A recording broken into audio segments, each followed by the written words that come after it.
High, আজকে তোমাদের পুরোনো দিনের একটা রান্না আমার মায়ের হাতে শেখা আচারি কাতলা বানিয়ে দেখাবো। তো চলো যাওয়া যাক। আচারি কাতলার জন্য আমি এখানে কয়েকটা কাতলা মাছ পরিষ্কার করে ধুয়ে নিয়ে নিয়েছি। এবার এটাতে অল্প আদার রস আর অল্প লবণ দিয়ে ম্যারিনেট করব। ভালো করে মাছের গাগুলোতে আদার রস আর লবণটা মাখিয়ে নেবে। মাছটা আমার ম্যারিনেট করা হয়ে গেছে। এবার আমি একটা দইয়ের পেস্ট তোমাদের বানিয়ে দেখাবো। অল্প হলুদ দিলাম, অল্প পেঁয়াজ বাটা দেবো, অল্প রসুন বাটা দেব, অল্প চিনি দেব। এবারে সবটা ভালোভাবে মিশিয়ে নেব। এবারে আমি গ্যাসটা জ্বালালাম, সর্ষের তেল দেব,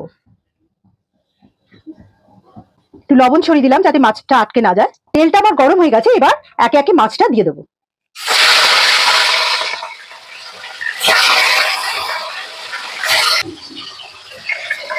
মাছটা এবার এক পিঠটা ভাজা হয়ে গেছে, উল্টে দেবো।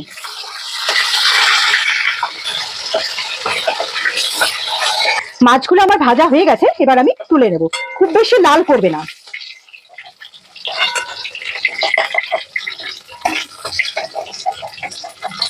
মাছগুলো আমার সব ভাজা হয়ে গেছে, তেলটা একটু কমিয়ে নিয়েছি। এবারে এতে আমি অল্প মেথি ফোড়ন দেব, দুটো কাঁচা লঙ্কা, আরো এক চামচি রসুন বাটা, পেঁয়াজ বাটাটা পুরোটা দিয়ে দেবো। এই যে রসুন, মেথি আর কাঁচা লঙ্কা ফোড়নটা দিলাম, এটাতেই মেন আচারি স্মেলটা আসবে। আলাদা করে কিন্তু এতে কোনো আচার ব্যবহার করা হয় না। খানিকক্ষণ এটা কষানোর পর আঁচটাকে একদম কমিয়ে দেবে, দিয়ে এই দইয়ের যে পেস্টটা করেছিলাম এটা ঢেলে দেবো। সবটা ভালোভাবে মিশিয়ে নেবে। এটা একটা ইউনিক রেসিপি, তাই না? তোমরা একবার অবশ্যই কিন্তু এটা বাড়িতে ট্রাই করে দেখো।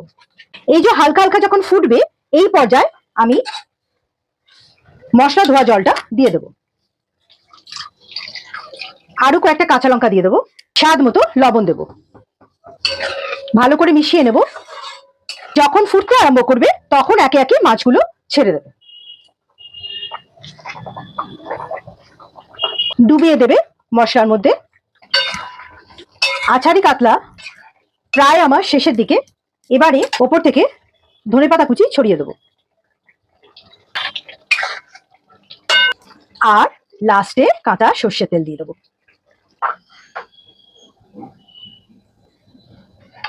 টেক্সচারটা দেখো। এরকম তাড়াতাড়ি একটা রান্না খুব কম উপকরণে কিরকম তোমাদের লাগলো আমাকে কমেন্টে জানিও। এবার আমি তোমাদের খেয়ে বলি কেমন হয়েছে। জাস্ট অসম।